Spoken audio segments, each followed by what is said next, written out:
बीच में हमारी पार्टी की राष्ट्रीय प्रवक्ता सुप्रिया श्रीनेत जी आपके बीच में हैं। आज देश जिन परिस्थितियों से दो चार हो रहा है और जिस तरह से लोकतांत्रिक मूल्यों, संवैधानिक संस्थाओं और इन सब की हत्या हो रही है, वो सारी चीजें आपके सामने हैं।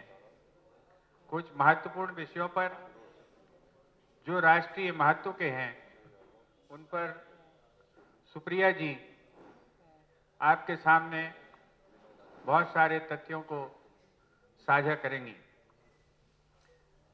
पूरे देश में कांग्रेस पार्टी इन बातों को लेकर जा रही है, उनसे संबंधित बातचीत। तो आप सब लोगों से मुखातिब होकर बहुत अच्छा लग रहा है।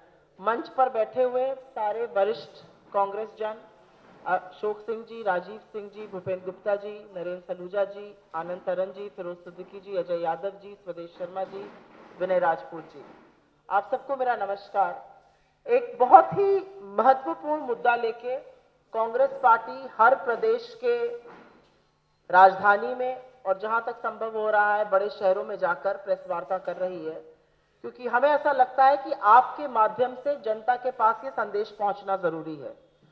पिछले 5 साल से राफेल को लेके बहुत चर्चा होती है और जब जब राफेल पे सवाल पूछो तो सरकार किसी न किसी मुद्दे के पीछे, किसी न किसी बहाने के पीछे छुप जाती है और इसीलिए जरूरी है कि पता हो आज हो क्या रहा है। मैं कुछ तथ्य आपके सामने रख देती हूं, उसके बाद जो हमारे सवाल है उसको मैं जरूर करूंगी। जब यूपीए की सरकार थी तो डसॉ कंपनी को L1 बिडर होने के नाते 126 राफेल लड़ाकू विमान का कॉन्ट्रैक्ट दिया गया था। वो जो डील थी वो हमारी सरकार के दौरान, कार्यकाल के दौरान 2014 तक नहीं हो पाई। 2015 में मोदी जी फ्रांस गए और फ्रांस में जाकर उन्होंने गवर्नमेंट टू गवर्नमेंट नेगोशिएशन किया, जिसकी एक्चुअल खबर कैबिनेट के भी कई मंत्रियों को नहीं थी। 126 हवाई जहाज के बजाय सिर्फ 36 खरीदे गए, जहां पर 570 करोड़ रुपए की कॉस्ट होनी थी वो 1670 प्रति लड़ाकू विमान पर खरीदे गए। जहां पर टेंडर से चुना गया था वो टेंडर कैंसिल कर दिया गया। जो क्लॉज था इंटेग्रिटी क्लॉज, जिसका मुख्य कारण यह था कि उसमें बिचौलिया ना हो, कमीशन ना हो, अगर कभी भ्रष्टाचार हो उस पर तफ्तीश हो सके, उस क्लॉज को निकाल दिया गया। और जो टेक्नोलॉजी का ट्रांसफर होना था, मोटी मोटी बात यह थी कि 108 हवाई जहाज हिंदुस्तान में बनने थे, 18 हम वहां से फ्लाईअवे कंडीशन से लेकर आते। HAL हिंदुस्तान एरोनॉटिक्स लिमिटेड को यह बनाना था। ये 5-6 चीजें मोदी जी ने रातों रात बदल दी, अपनी कैबिनेट को संज्ञान में लिए बिना। तो हमने इस पर सवाल पूछा था और 2019 में भी सवाल पूछा था और जवाब नहीं मिला था। सुप्रीम कोर्ट के एक जजमेंट के पीछे ये बार बार छुप जाते हैं, लेकिन सच तो यह है कि सुप्रीम कोर्ट का जो जजमेंट आया था, उन्होंने एग्जीक्यूटिव फैसले में हस्तक्षेप करने से मना कर दिया था। लेकिन यह भी सच है कि उसके बाद बहुत सारे नए तथ्य आए हैं और उन नए तथ्यों को लेकर इस समय मैं आपके बीच में हूं। 4 अक्टूबर 2018 को भाजपा के 2 पूर्व केंद्रीय मंत्री अरुण शौरी जी और यशवंत सिन्हा जी सीबीआई के पास एक कंप्लेंट लेकर गए राफेल पे। ये 4 अक्टूबर 2018 की बात है। 11 अक्टूबर 2018 को, एक हफ्ते बाद, मॉनिटर्स ने हमें सारे डिटेल्स भेजे अपने अटॉर्नी जनरल के माध्यम से कि किस बिचौलिए को पैसा देने की इसमें बात हुई है। सुषेण गुप्ता के नामक एक बिचौलिए थे, उनको इस डील में पैसा मिला था। और याद रखिएगा यह डील मोदी जी के कार्यकाल के दौरान हुई है। लेकिन 11 अक्टूबर को वहां से कागज आते हैं। 23 अक्टूबर 2018 की वो रात आपको सबको याद होगी, जब एक अनप्रेसिडेंटेड सिचुएशन में आलोक वर्मा को रातों रात हटाया गया, नागेश्वर राव को रात 2 बजे सीबीआई का प्रमुख बनाया गया, दिल्ली पुलिस ने सीबीआई पर रेड करी और एक ये अजीबोगरीब सिलसिला रात को 1:30 से 2 बजे के बीच में तख्ता पलट का सीबीआई में हुआ। उस समय के सूत्र ये कहते हैं कि प्रिलिमिनरी इंक्वायरी लॉन्च होने वाली थी, इसलिए सब फेरबदल किया गया था। तो 3 तारीखें जरूर याद रखिएगा। 4 अक्टूबर को कंप्लेन हुई, 11 को पेपर आए वहां से, 23 को सीबीआई का फेरबदल हो गया। फिर एक और इंपॉर्टेंट डेट है 16 मार्च 2019, सुषेण गुप्ता नाम के एक बिचौलिए के यहां पर एनफोर्समेंट डायरेक्टरेट की रेड होती है और उस रेड में तमामों सरकारी दस्तावेज मिलते हैं जो कि ऑफिशियल सीक्रेट्स एक्ट का उल्लंघन है। आप सब लोग पत्रकार हैं, मैं भी पत्रकार रह चुकी हूं। हम ये जानते हैं कि अगर हमारे पास कभी भी कोई कैबिनेट नोट भी मिल जाता है तो वो ऑफिशियल सीक्रेट्स एक्ट का उल्लंघन है।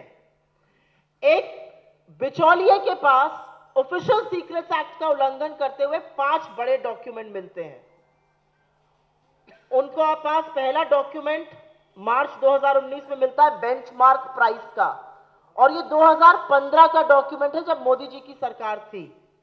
उसके पास इंडियन नेगोशिएटिंग टीम का मिनट ऑफ मीटिंग्स मिलता है। उसके पास एक्सेल शीट मिलती है जिस पर गवर्नमेंट ऑफ इंडिया ने कैलकुलेट किया था कि कितना पैसा कैसे दिया जाएगा राफेल को। उसके पास तत्कालीन रक्षा मंत्री अरुण जेटली जी का वो पत्र मिलता है जिसमें वो उल्लेख करते हैं कि यूरोफाइटर 20% छूट पर देने को तैयार है लड़ाकू विमान। और उसके पास एक नोट मिलता है जो उसने लिखा था डसॉ, मतलब राफेल की कंपनी को, जून 2014 में, जब मोदी जी की सरकार बने एक महीना हो गया था, और उन्होंने लिखा था मैं आपकी मीटिंग आला कमान से करा सकता हूं, वो आपसे मिलने को तैयार है। ये 5 बड़ी चीजें, सुषेण गुप्ता एक बिचौलिया है, 2019 में उसके पास से ये मिलती हैं। राफेल का सौदा मोदी जी के कार्यकाल में 2015 में हो चुका था। सीबीआई के पास डॉक्यूमेंट्स मॉरिशस से आते हैं, सीबीआई में तख्ता पलट हो जाता है, सीबीआई उस डॉक्यूमेंट के बारे में कुछ नहीं करती है। एनफोर्समेंट डायरेक्टरेट की रेड में एक बिचौलिए के पास ये सनसनीखेज डॉक्यूमेंट्स मिलते हैं जो गवर्नमेंट के अलावा किसी के पास होने नहीं चाहिए। एनफोर्समेंट डायरेक्टरेट इसमें कोई मुकदमा, कोई कार्रवाई नहीं करता है। तो समझ के बाहर ये बात है कि सीबीआई और ईडी जो 2 प्रीमियर इन्वेस्टिगेटिंग एजेंसीज हैं, ये इस डॉक्यूमेंट पर क्यों बैठी हुई हैं। हमने जेपीसी की मांग तब भी करी थी, हम जेपीसी की मांग आज भी कर रहे हैं, क्योंकि 5 बहुत बड़े चेंजेस हुए। बिना टेंडर के खरीदा गया, 126 की जगह सिर्फ 36 खरीदा गया, 570 करोड़ प्रति विमान की जगह 1670 पे खरीदा गया, एचएएल को हटा दिया गया, ट्रांसफर ऑफ टेक्नोलॉजी नहीं हुआ, सिर्फ 36 विमान वहां से बने बनाए आ गए। तो ऐसा क्यों हुआ, यह एक बड़ा सवाल है। ऐसा क्यों हुआ कि आपने बिना टेंडर के, बिना बातचीत किए, बिना यूरोफाइटर का ऑफर देखे जो 20% डिस्काउंट पे देने को तैयार था, आपने क्यों जाकर वहां पर ऐसा किया। और जब आज से 2 महीने पहले फ्रांस की एक अदालत इस पूरे मामले की तफ्तीश करती है, तो मोदी सरकार छुपना चाहती है सुप्रीम कोर्ट जजमेंट के पीछे। सुप्रीम कोर्ट का जो जजमेंट आया था उसके सामने पूरे तथ्य रखे नहीं गए थे। क्या 2018 का मॉरिशस का सुषेण गुप्ता का पेपर रखा गया था? क्या यह तथ्य बताया गया था सुप्रीम कोर्ट को कि सुषेण गुप्ता के पास इंडियन नेगोशिएशन टीम के, डिफेंस मंत्रालय के, हमारी बेंचमार्क प्राइसिंग के, गवर्नमेंट की एक्सेल शीट, ये सारे डॉक्यूमेंट सुषेण गुप्ता एक बिचौलिए के पास से मिले हैं? अगर ऐसा नहीं बताया गया था सुप्रीम कोर्ट को कि जो हमारी जानकारी है नहीं बताया गया था, तो सुप्रीम कोर्ट का जो जजमेंट है उसका रिव्यू होना जरूरी है। रिव्यू भी हुआ और जस्टिस कुरियन जोसेफ ने कहा अगर सीबीआई इस मामले में आगे बढ़ना चाहती है तो हमें कोई आपत्ति नहीं है। उसको बोला जाता है उन्होंने रिव्यू से मना कर दिया, बिल्कुल नहीं। उन्होंने कहा नॉट विथस्टैंडिंग परमिशन लेके सीबीआई अगर इस मामले में आगे बढ़ना चाहती है तो बढ़े। तो हमारा आपके माध्यम से 4 सवाल है। हमारा पहला सवाल है, जब सीबीआई के पास ये डॉक्यूमेंट आए तो सीबीआई ने इस पर क्या कार्यवाही करी? जब एनफोर्समेंट डायरेक्टरेट को मार्च 2019 में एक बिचौलिए के यहां से ये डॉक्यूमेंट बरामद होते हैं, आपने उसके खिलाफ क्या कार्रवाई करी? आपने क्यों सिर्फ 36 और 126 नहीं खरीदे? आपने क्यों टेक्नोलॉजी ट्रांसफर नहीं किया? यहां आके बनते, एचएल बनाता, कारखाने लगते, लोगों को नौकरियां मिलती, क्यों आपने सिर्फ 36 खरीदे? 526 करोड़ का बढ़ा के 1670 करोड़ पे क्यों खरीदा गया? और एंटी करप्शन क्लॉज, जिसमें बिचौलिए नहीं हो सकते हैं, जिसमें कमीशन नहीं हो सकता है, वो क्यों ड्रॉप हुआ? और अब मीडिया पार्ट की कुछ रिपोर्ट्स आई हैं और उस रिपोर्ट में बोला जा रहा है कि सुषेण गुप्ता ने 2014 से पहले कोई कमीशन लिया था। लिया होगा, उससे हमारा क्या लेना देना? हमारे कार्यकाल में तो डील हुई नहीं थी। मैं और आप एक दूसरे को घर बेच रहे हो और अगर हमारा घर बिके ही ना और तीसरा आदमी पैसा ले रहा हो तो ये उसका सरदर्द है। हमारे कार्यकाल में जब डील नहीं हुई और हम बार बार आपसे कहते हैं आप जांच कराइए, और हम चैलेंज करके इस मंच से कहते हैं आप जांच कराइए मुद्दे की, आप जांच से क्यों भागते हैं? जब जेपीसी की कांग्रेस बात कहती है आपके हाथ पैर क्यों फूलने लगते हैं? हम तो कह रहे हैं कराइए अगर आपके अंदर दम है। आप आक्षेप और आरोप लगा रहे हैं। आपको लगता है मीडिया प्रेस कॉन्फ्रेंस में इसकी चर्चा होगी, मीडिया प्रेस कॉन्फ्रेंस में इसकी जांच होगी? आप मीडिया प्रेस कॉन्फ्रेंस कर रहे हैं। दिक्कत की बात यह है कि आज जांच कराने से मोदी सरकार क्यों कतरा रही है? जब जांच की बात करो तो सुप्रीम कोर्ट की बात करते हैं। आज मीडिया पार्ट के एक पार्ट को आप रिपोर्ट कर रहे हैं। मीडिया पार्ट ने तो यह भी बताया है कि वहां पर फ्रांस की जो न्यायिक जांच हो रही है इसके बारे में, उसके बारे में आपका क्या कहना है? तो बहुत सारे सवाल हैं और क्योंकि इन सवालों के पीछे एक ही व्यक्ति का डिसीजन, एक ही व्यक्ति की मंशा है, हम जरूर पूछना चाहते हैं कि मोदी जी का इसमें क्या रोल है? मोदी जी ने अपने हिसाब से कॉन्ट्रैक्ट को गवर्नमेंट टू गवर्नमेंट कर कर अपने हिसाब से रिड्यूस किया, 126 की बजाय 36 लिए, एंटी करप्शन क्लॉज लगाया। गवर्नमेंट ऑफ इंडिया के डॉक्यूमेंट्स हैं जिसमें उन्होंने कहा है एंटी करप्शन क्लॉज ना हटाया जाए। यह प्रधानमंत्री कार्यालय से हटवाया गया। एचएएल को हटाकर अनिल अंबानी को लाने वाले प्रधानमंत्री थे। वो अनिल अंबानी जो दिवालिया हो चुके थे कुछ कंपनियों में और जिन्होंने हवाई जहाज तो छोड़ दीजिए उसका एक छोटा सा मॉडल भी नहीं बनाया था आज तक। तो इसका जवाब कौन देगा? इसका जवाब कौन देगा कि ईडी और सीबीआई जैसी एजेंसीज जो आज भाजपा का फ्रंटल बन गई हैं, उन्होंने इतने बड़े डिफेंस सौदे में, जो कि शायद सबसे बड़ा डिफेंस घोटाला है, इस पर सुई पटक सन्नाटा क्यों है? आज तक हमने उनसे इस पर कुछ क्यों नहीं सुना है? और सुषेण गुप्ता, बिल्कुल सही बात है, ऑगस्टा वेस्टलैंड में भी वो सजा काट कर आए हैं, वो जेल गए थे। ऑगस्टा वेस्टलैंड को तो हमने ब्लैकलिस्ट किया था, हमने उनसे खरीद फरोख्त बंद कर दी थी। आपने क्यों उनको ब्लैकलिस्ट से आते ही क्यों हटाया? 7 महीने सरकार में आने के बाद मोदी जी ने सबसे पहले ऑगस्टा वेस्टलैंड को ब्लैकलिस्ट की सूची से हटाया। अब जब इटली से लौटे तो तुरंत उनसे प्रोक्योरमेंट शुरू कर दिया है। जिस कंपनी को मोदी जी भ्रष्ट कहते थे, जिस कंपनी को अमित शाह बोगस कहते थे, वो क्योंकि मोदी जी ने स्पर्श कर दिया वो पारसमणि बन जाती है। वो सर्फ से नहाकर, गंगा नहा के वापस बिल्कुल शुद्ध हो जाती है। ये कौन बताएगा देश को कि जिस कंपनी को आप भ्रष्ट कहते थे, जिस कंपनी को कांग्रेस ने उनको प्रतिबंध किया था, हमने जिस पर लगाया था, जिसको ब्लैकलिस्ट में डाला था, आपने क्यों उनसे बिना बातचीत किए, बिना जांच किए तफ्तीश शुरू करी? और यह भी सच है कि हमारा आर्बिट्रेशन चल रहा है उनसे। एक तरफ आप उनसे प्रोक्योर कर रहे हैं, एक तरफ आप आर्बिट्रेशन करिएगा। तो जनता की आंख में जो धूल झोंकने का काम है वो आप प्रेस कॉन्फ्रेंस के माध्यम से नहीं कर पाएगा, क्योंकि ये गवर्नमेंट ऑफ इंडिया डॉक्यूमेंट्स हैं जो दिखाते हैं कि इसमें जबरदस्त गोरख धंधा हुआ है। और इसलिए हमारे ये सवाल जो मैंने आपके सामने रखे हैं, हम चाहते हैं कि जनता तक ये पहुंचे आपके माध्यम से, जनता समझे कि रक्षा सौदों में मनमानी करना किसी सरकार को शोभा नहीं देता। और वो मनमानी जिसमें राष्ट्रद्रोह तक का मामला हो रहा है, ऑफिशियल सीक्रेट्स एक्ट का जो बीच होता है, that's anti, it's an anti national activity.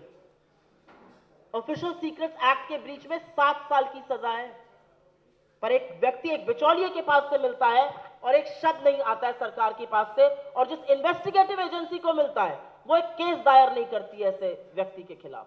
तो हम पूछना चाहते हैं उसको संरक्षण कौन दे रहा है? किसने डिसाइड किया कि 126 नहीं 36 लगेंगे? किसने डिसाइड किया एचएएल को हटाया जाएगा, अनिल अंबानी को लाया जाएगा?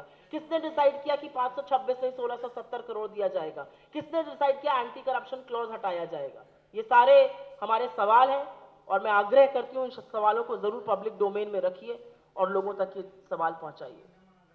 धन्यवाद। अब आपके सवाल में ले सकती हूँ। मुझे ऐसा लगता है हमने पहले भी जेपीसी की मांग करी है, आने वाले सेशन में भी हम जेपीसी की इसको लेकर मांग करेंगे। आज हम जनता के माध्यम, आपके माध्यम से जनता तक की अपनी बात पहुंचाना चाहते हैं। मुझे ऐसा लगता है कि सरकार एक चीज रियलाइज नहीं कर रही है इस पर। इसके खिलाफ एक न्यायिक जांच फ्रांस में चल रही है। जिसने तथाकथित घूस दी वो जांच कर रहा है, और जिसने घूस ली वो जांच करने को तैयार नहीं है। आप कांग्रेस पर कमीशन का आक्षेप लगाते हैं, हम तो आपको चैलेंज करके कह रहे हैं आप जांच कराइए ना, आप जांच से क्यों भाग रहे हैं? तो हम जांच पर इंसिस्ट करेंगे इस बात को, क्योंकि मुझे लगता है सदन में इसकी चर्चा होनी जरूरी है, सदन पर इसमें कार्रवाई होनी जरूरी है।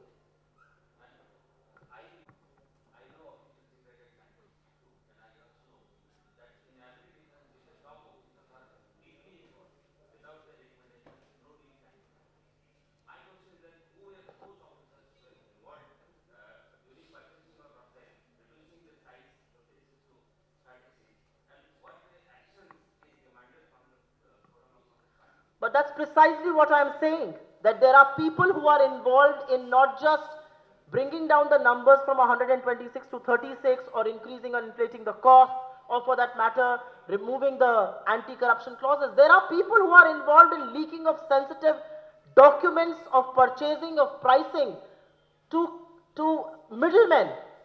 Why is the government quiet on that? It's an elected government of the day, and the elected government of the day is answerable to opposition, it's answerable to the media, it's answerable to parliament, but most of all it is answerable to the people of this country. And now when new evidence has come forward, now when new proof has come forward, you cannot hide behind a Supreme Court judgment. There should be a JPC probe into this. There have been JPC probes in previous defense deals. Let the truth come out. Because this is about taxpayers' money. This is about how defense deals in India have been done in the past. This is actually defined tradition. In some sense, the Prime Minister one fine day woke up and decided, I am going to do a defense deal all by myself without involving the government of India. I don't think that's how governments are run, and that's precisely what he did when he went to France and decided to reduce the number of aircrafts that will be bought, or for that matter, the pricing that will be paid. So what we demand is there should be an independent inquiry, because new proof, new evidence has come to fore, without which we are not going to be staying quiet on this matter.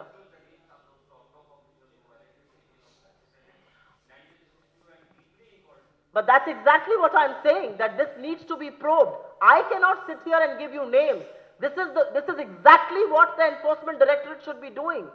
If Official Secrets Act defined documents are found on you or me, sir, we would be facing the law. This is found on a man who is a middleman in defense deals. This was a government-to-government contract. Why was he sitting on these documents? Why was he telling Dassault, the parent company of Rafale, that I am going to make you meet the highest officials and highest political people in this country? Who were these highest political people? And this was happening in June 2014. Mr. Modi had been sworn in.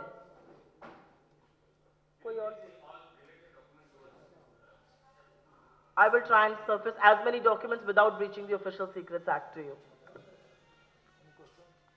इधर से कोई सवाल? एक बार मैं Rafale पे ले लूं, फिर आपका बाकी सवाल लूं। रफेल पे कोई और सवाल अगर हो तो?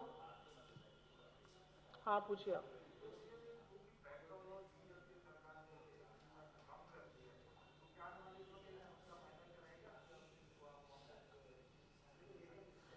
ये जो लॉलीपॉप सरकार ने किया है, इससे कौन मूर्ख बनने वाला है, मुझे आप ये बता दीजिए। आपने इस साल 2021 में, पिछले 7.25 साल में क्या किया, मैं उसका भी ब्यौरा दूंगी। 2021 में आपने पेट्रोल 28 रुपए बढ़ाया है, डीजल लगभग 30 रुपए बढ़ाया है, और आपने 5 और 10 रुपए से घटा दिया है। ये कौन से झुंझुने? इनको क्या लगता है कि जनता बिल्कुल मूर्ख है, जनता को कुछ दिखता नहीं है?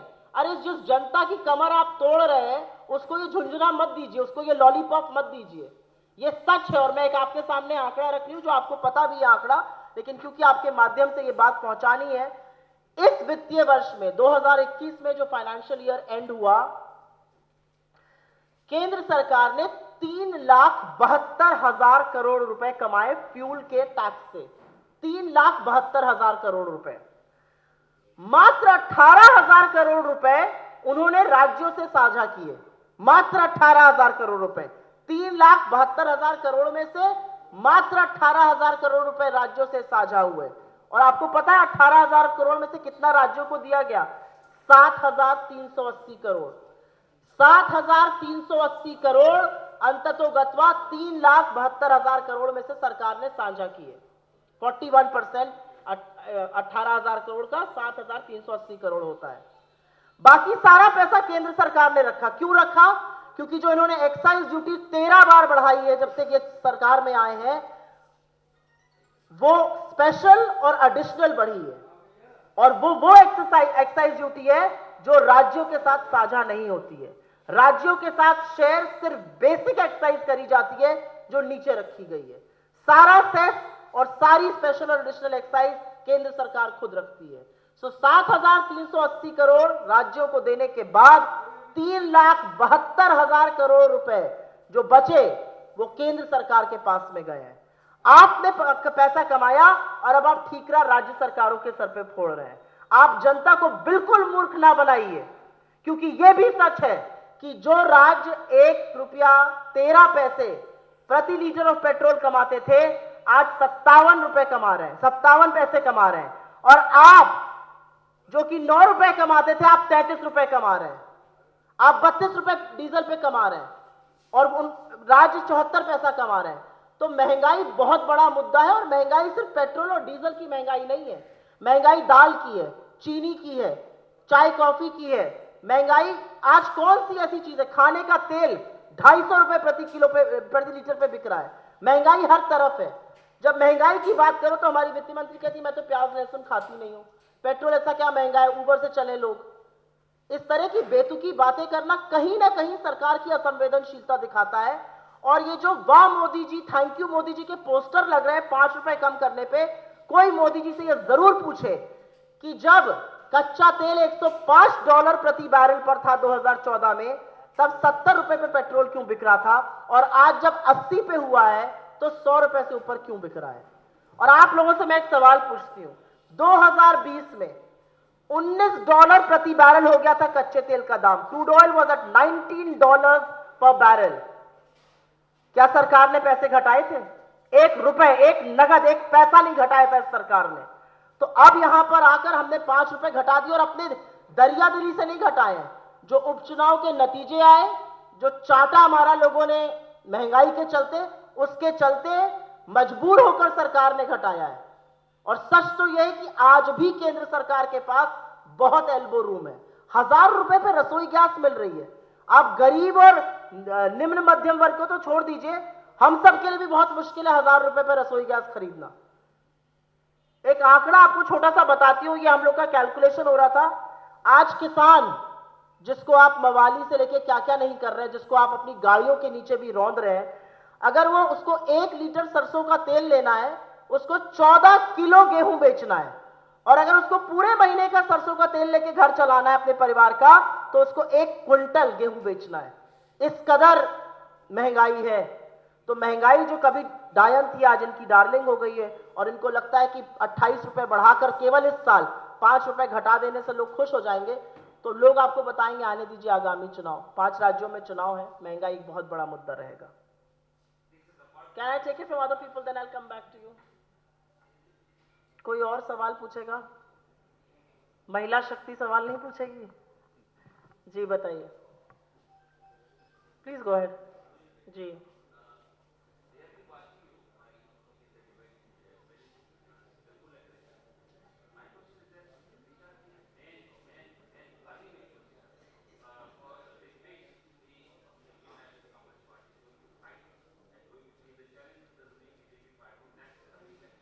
If you ask me, there are 3 or 4 burning issues and it impacts every person sitting in this room, every person out there in the street, every Indian. High prices, we just discussed.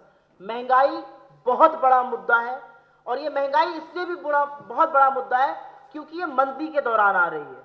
Economic slowdown के दौरान जब लोगों की आय और wages खत्म हो गए तब महंगाई होना बहुत बड़ी बात है। महंगाई एक बड़ा मुद्दा है। बेरोजगारी उससे भी बड़ा मुद्दा है। आज नौकरी नहीं है, हम कहां से खरीद कर खाएं, ये बहुत बड़ा मुद्दा है। और जब बेरोजगारी की बात करो तो हमारे यहाँ के मुख्यमंत्री तो आपको धमकी देते हैं कि आपकी प्रॉपर्टी में जब्त कर लूंगा अगर आपने प्रदर्शन किया बेरोजगारी के खिलाफ। मोदी जी कहते हैं पकौड़ा तलो पान लगाओ, बिल्कुल अच्छे काम है वो। आप अपना पेट काट के लड़के को इंजीनियर बनाते हैं, वो कहते हैं पकौड़ा तलो पान लगाओ। तीसरा बड़ा मुद्दा किसानों का शोषण है। आज वो किसान जो इस देश में अनाज उगाकर हमें स्वावलंबी बनाता है, वो 12 महीने से वहां पर बैठकर प्रदर्शन कर रहा है शांतिपूर्ण तरीके से। उसकी बात सुनना तो दूर, आपके लोग, आपके मंत्रियों के लड़के उनके ऊपर गाड़ियां चढ़ा देते हैं, उनको कुचल देते हैं, और आप उनके पिता को बर्खास्त नहीं करते हैं। कहां है सरकार का मॉरल कंपस? कहां है सरकार की नैतिकता?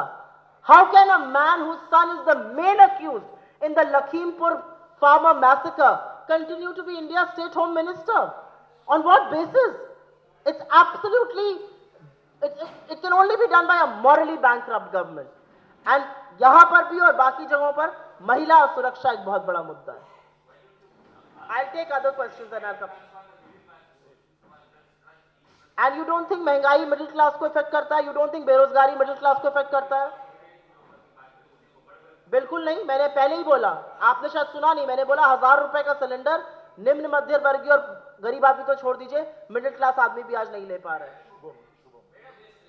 एक एक करके आते हैं, 1 मिनट, आप इसके बाद आ रहे हो।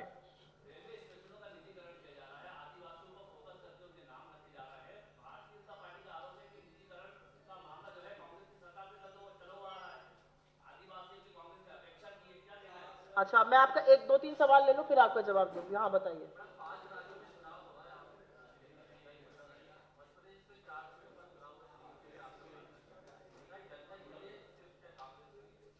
आपके लिए मुद्दा नहीं है महंगाई? आप मुझे बिरले मिले अगर आपको लगता है जनता के लिए महंगाई मुद्दा नहीं है।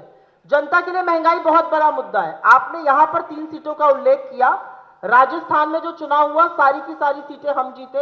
हिमाचल प्रदेश में जहां पर भाजपा की सरकार है, हम 3 विधानसभा और 1 लोकसभा जीते। वेस्ट बंगाल में टीएमसी जीती, भाजपा बुरी तरह से हारी। भाजपा का 4 राज्यों में सुपड़ा साफ हो गया इस चुनाव में। महंगाई बहुत बड़ा मुद्दा है मेरे दोस्त। महंगाई सिर्फ इस पत्रकार वार्ता के लिए और मेरे लिए मुद्दा नहीं है। जिस गरीब आदमी को, जिस मिडिल क्लास को आज बच्चों की फीस देनी पड़ रही है और उसकी इनकम आधी हो गई, उससे जाके पूछेगा महंगाई कितना बड़ा मुद्दा है। यह बिल्कुल गलत बात है कि महंगाई मुद्दा नहीं है। उत्तर प्रदेश में जहां से मैं आती हूं, महंगाई इस कदर मुद्दा है कि महंगाई के खिलाफ आज आम जनता प्रदर्शन कर रही है। लोग आक्रोशित हैं, लेकिन आपकी बात से मैं सहमत हूं कि लोग सड़क पे नहीं उतर रहे हैं। क्यों? क्योंकि उनके खिलाफ देशद्रोह का मुकदमा हो जाएगा। लेकिन जब वोट देने का वक्त आएगा तो वो वोट देंगे। एक मध्य प्रदेश की 3 सीटों को मत देखिए, राजस्थान की सीटों को देखिए, हिमाचल की सीटों को देखिए। देखिए क्या हुआ है वेस्ट बंगाल में। बहुत जगहों पर बीजेपी का सुपड़ा साफ है पूरी तरीके से। 1 मिनट, हाँ आप, सॉरी 1 मिनट आ रहे हो। आपने निजीकरण की बात की। आई गॉट योर क्वेश्चन, मुझे सवाल आ गया। ऐसा है कि जो यहाँ के स्टेशन का नाम बदलने की बात हुई है, मैं इस बात का स्वागत करती हूँ कि बिल्कुल जिन रानी पर, जिन योद्धा पर उनका नाम रखा गया है, अच्छी बात है, इसका स्वागत होना चाहिए। लेकिन क्या कोई और बड़ा इंफ्रास्ट्रक्चर प्रोजेक्ट नहीं था जिस पर उनका नाम रखा जा सकता था? यह जरूर पूछना बनता है। ऐसा क्यों है इस देश में कि विकास का मतलब नाम बदलना हो गया है? आज विकास का मतलब है जगह का नाम बदल दो, और जगह का, उन जगहों का ही नाम बदला जा रहा है जो एक पर्टिकुलर संप्रदाय, एक पर्टिकुलर समुदाय से आती है। एटलीस्ट उत्तर प्रदेश में तो मैंने यही देखा है। इलाहाबाद का नाम बदल दो, अलीगढ़ का नाम बदल दो, फैजाबाद का नाम बदल दो। आप नाम बदलिए जितना बदलना है, लेकिन आप थोड़ा विकास भी तो करिए उन जगहों का। निजीकरण, एक प्राइवेट रेलवे स्टेशन को फीता काटने प्रधानमंत्री जी आते हैं। मुझे नहीं पता उनके पद को यह सूट करता है कि नहीं करता है। पद को तो खैर राष्ट्रपति के भी सूट नहीं करता था। वो एक पार्किंग लॉट का उद्घाटन करने गए थे उत्तर प्रदेश चुनावों के चलते। लेकिन मुझे ऐसा लगता है जो निजीकरण की आपने बात करी, कांग्रेस शुरू करी, कांग्रेस निजीकरण के खिलाफ नहीं है। कांग्रेस ने हमेशा कहा जो ऐसे बिजनेस हैं, जो ऐसे उद्योग हैं जहां पर सरकार को रहने का कोई मतलब नहीं है। होटल चलाना सरकार का काम नहीं है। आप करिए ना, आईटीडीसी के होटल्स को बेचिए। लेकिन रेलवे जो कि नौकरी देता है, उसका निजीकरण करने का क्या मतलब है? और निजीकरण के बारे में मैं 1-2 बातें जरूर बोलना चाहती हूं। आज कॉर्पोरेट इंडिया, जो उद्योगपति हैं, वो आपके डर से आपके मुंह पर कुछ नहीं बोलते हैं, आपके डर से वो पब्लिकली भी आपकी बुराई नहीं करते हैं, लेकिन ये भी सच वो आपके नीतियों के चलते इस देश में निवेश नहीं कर रहे हैं। एक उद्योगपति बताइए जिसने ग्रीन फील्ड, जिसको कहते हैं फ्रेश इन्वेस्टमेंट किया हो, एक ने भी नहीं किया है। आपके डर से लोग मोदी जी करते हैं, लेकिन ये सच है कि जहां पर they never put where the money where their mouth is, वो निवेश नहीं कर रहे हैं। जिन संसाधनों को भारतीय करदाताओं के पैसे से बनाया गया है, हमारे और आपके टैक्सेस से बनाया गया है, उनका निजीकरण करके आप कौन सा विकास कर रहे हैं? रेल आया इंडियन रेलवेज ने, इंडियन रेलवे चलती है भारत सरकार हमारे टैक्स के पैसों से, आप उसका निजीकरण करके कौन सा विकास कर रहे हैं? आप उसकी जगह कोई 10 और रेलवे स्टेशन बनवा देते यहां की समस्या खत्म करने के लिए, लाते प्राइवेट सेक्टर को। और उसका सबसे बड़ा एक कारण यह भी है, निजीकरण करके आप कहीं ना कहीं जो सहूलियतें दी जाती हैं, चाहे वो बुजुर्गों के लिए कंसेशन था, बच्चों के लिए कंसेशन था, दिव्यांगों के लिए कंसेशन था, जो आरक्षण का मुद्दा है, आप कहीं ना कहीं सब चीजों पर प्रहार कर रहे हैं। तो ये निजीकरण नहीं है, ये खुलेआम दिन दहाड़े लूट है। और ये उन लोगों के मुंह पर जरूर करारा तमाचा है जो ये पूछते थे 70 साल से कांग्रेस ने क्या किया। 70 साल से कांग्रेस ने वो संसाधन बनाए जिनको बिना बेचे आज आपका काम नहीं चल रहा है। मैं ये जरूर कहना चाहती हूँ।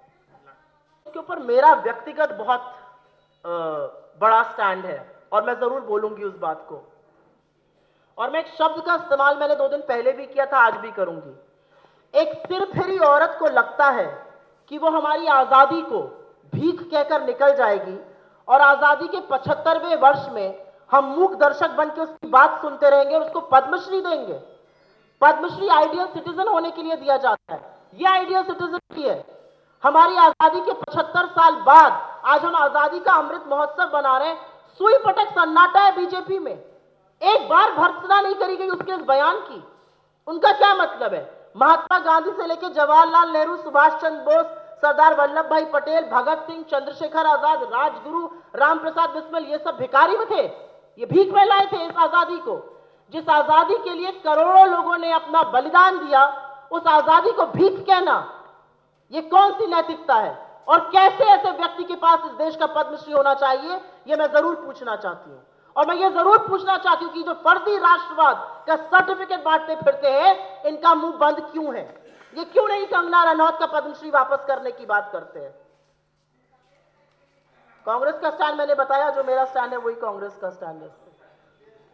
सचिन जी,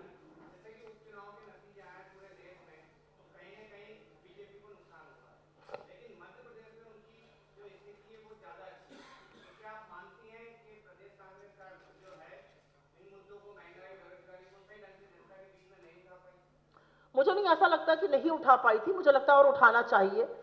और आगामी चुनाव जो होंगे वो जरूर एक दूसरी स्थिति बयां करेंगे। मैं सब कुछ कहते हुए भी ये भी कहती हूं कि उपचुनावों में जहां जिसकी सरकार होती है, अमूमन देखा गया है, आंकड़े बताते हैं कि जीत उनकी होती है। इसीलिए मैंने हिमाचल का जानबूझकर उल्लेख किया था। हमने राजस्थान जीता, उन्होंने मध्य प्रदेश जीता। मैंने जानबूझकर हिमाचल का उल्लेख इसलिए किया था क्योंकि वहां पर 3 विधानसभा और 1 लोकसभा चुनाव हुआ था और भाजपा चारों चुनाव हार गई थी। तो कहीं ना कहीं जनता का मूड आपको दिखाई देता है। आपको मैं एक बात ये जरूर कहना चाहती हूं, 3 लोकसभा उपचुनाव हुए थे, एक हम जीते, एक हमारी एलाय शिवसेना जीती और एक भाजपा जीती। तो 2:1 का रेशियो चल रहा है, अगर कोई जानना चाहे तो उसके लिए।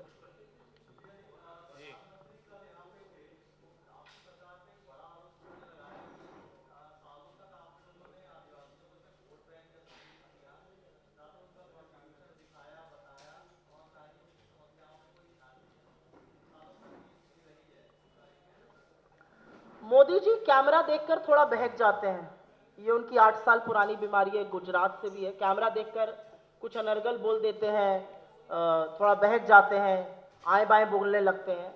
मोदी जी से आज राफेल पे पूछ लीजिए तो एक शब्द नहीं बोलेंगे। पेगासस पर, जिस पर सुप्रीम कोर्ट ने अब कमेटी बैठा दी है, उस पर एक शब्द नहीं बोलेंगे। बेरोजगारी पर एक शब्द नहीं बोलेंगे। महिला सुरक्षा पर एक शब्द नहीं बोलेंगे। किसानों के शोषण पर एक शब्द नहीं बोलेंगे।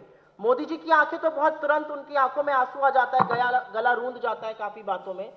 लेकिन किसानों की शहादत, 600 से ज्यादा किसानों की मौत हुई है, सिंगू और गाजीपुर बॉर्डर पे प्रधानमंत्री के मुंह से सुनाई दिया है। और मोदी जी ने तो अपनी नैतिकता देश का प्रधानमंत्री होने की उसी दिन खो दी थी जब उन्होंने अजय मिश्र टेनी, जो लखीमपुर के सांसद हैं और देश के गृह राज्य मंत्री, उनको बर्खास्त नहीं किया था। तो मोदी जी आरोप लगाते रहे, ये उनका काम है। मोदी जी को लगता है कि वो आदिवासी की वेशभूषा में आके आदिवासियों की बात करते हैं और आदिवासी उनकी बात मान जाएंगे।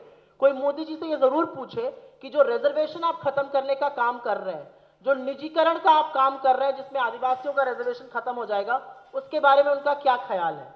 जो आदिवासियों के जंगलों में आप जाकर बड़े बड़े कॉरिडोर बना रहे हैं जिससे वन जीवन को, जंतुओं को नुकसान तो है ही, आदिवासियों का नुकसान है, उसके बारे में उनका क्या कहना है। उनके पास कोई जवाब है नहीं।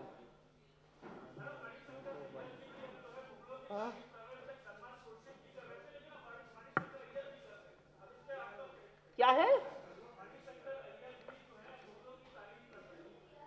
मुगल शासन क्या है, मैं ये पूछना चाहती हूं। मुगल शासन में ही अकबर भी हुए, मुगल शासन में इस देश का जीडीपी 30% हुआ। हां, जिन मुगल शासकों ने अतिक्रमण किया, जिन्होंने जबरदस्ती करी, उनका नाम कोई नहीं लेता है, लेकिन अकबर का नाम तो हम सब लेते हैं। उसमें क्या खराबी है? मुगल होना खराब है क्या? मैं पूछती हूं आपसे। मुगल होना खराब नहीं है। जो अतिक्रमण हुआ, जिन लोगों ने जोर जबरदस्ती करी, जिन्होंने लूटा खसोटा, उनके बारे में इतिहास भी उनको गौरवान्वित नहीं करता है। तो ये जो एक ब्रश से पेंट कर देना हो जाता है कि मुगल सब खराब थे, बिल्कुल नहीं थे, सब मुगल खराब नहीं थे। ये मैं बोलना चाहती हूं आपसे।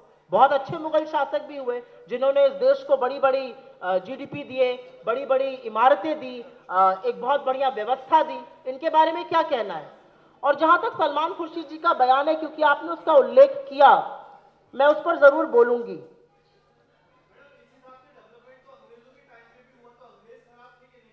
अभी पहले सलमान खुर्शीद पर बोलूंगी, फिर आपके सवाल का जवाब दूंगी। I will answer your question after I have made my reply to this. इसके बाद दूंगी। सलमान खुर्शीद जी ने एक किताब लिखी, ये उनके निजी विचार हैं, मैं ना उसका समर्थन कर रही हूं ना खंडन कर रही हूं, लेकिन उन्होंने उस किताब में क्या लिखा है?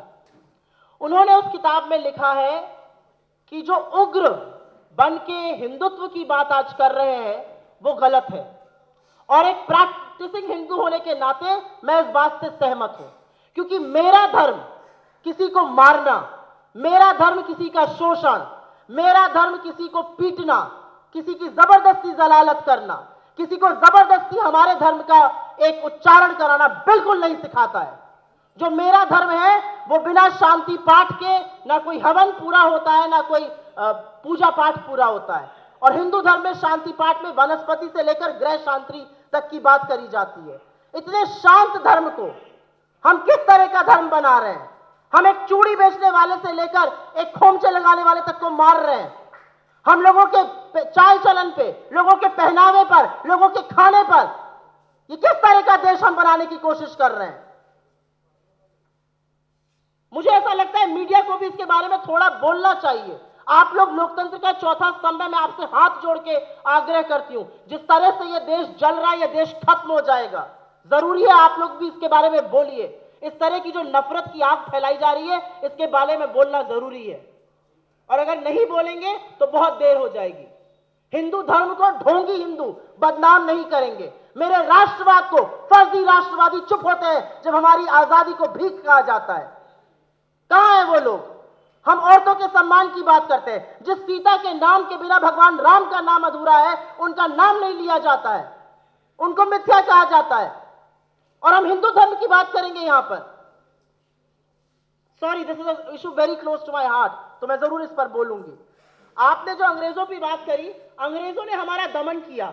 जब अंग्रेज हिंदुस्तान आए थे, हमारी वर्ल्ड की सेकेंड या थर्ड नंबर की इकोनॉमी थी, इसको वो खोखला करके चले गए। अंग्रेजों ने अपने शासन के लिए जरूर संस्थाएं बनाई, लेकिन एक बात यह भी सच है कि अंग्रेजों के जाने के बाद 200 साल की गुलामी के बाद जब कांग्रेस की जवाहरलाल नेहरू जी के नेतृत्व में सरकार बनी, तो नेहरू जी ने अगले 8 साल सिर्फ ये नहीं कहा अंग्रेज ऐसा कर गए हम क्या करें, अंग्रेज ऐसा कर गए हम क्या करें। नेहरू जी ने प्रधानमंत्री बनने के बाद इस देश में IIT, IIM, एम्स ये बनाए, शैक्षिक संस्थान बनाए, भाभा बनाया, एटॉमिक एनर्जी बनाया, इस देश को स्वावलंबी बनाया। हमने 200 साल की गुलामी का वक्तव्य नहीं दिया जो आज 8 साल बाद भी कांग्रेस की बात होती है। तो मैं इसलिए कह रही थी कि मुगलों को एक ब्रश से पेंट मत करिए, उसमें कुछ शासक अच्छे थे, अंग्रेजों ने हमारे ऊपर गुलामी करी और उस गुलामी को बिल्कुल गलत कहा जाएगा। और अंग्रेजों को जिन्होंने माफी मांगे लिखकर मुखबिरी भी करी, उनको भी गलत कहा जाएगा। अंग्रेज चले गए, अपनी औलादें छोड़ गए। बताइए, इधर से कोई सवाल था? चलिए, थैंक यू वेरी मच।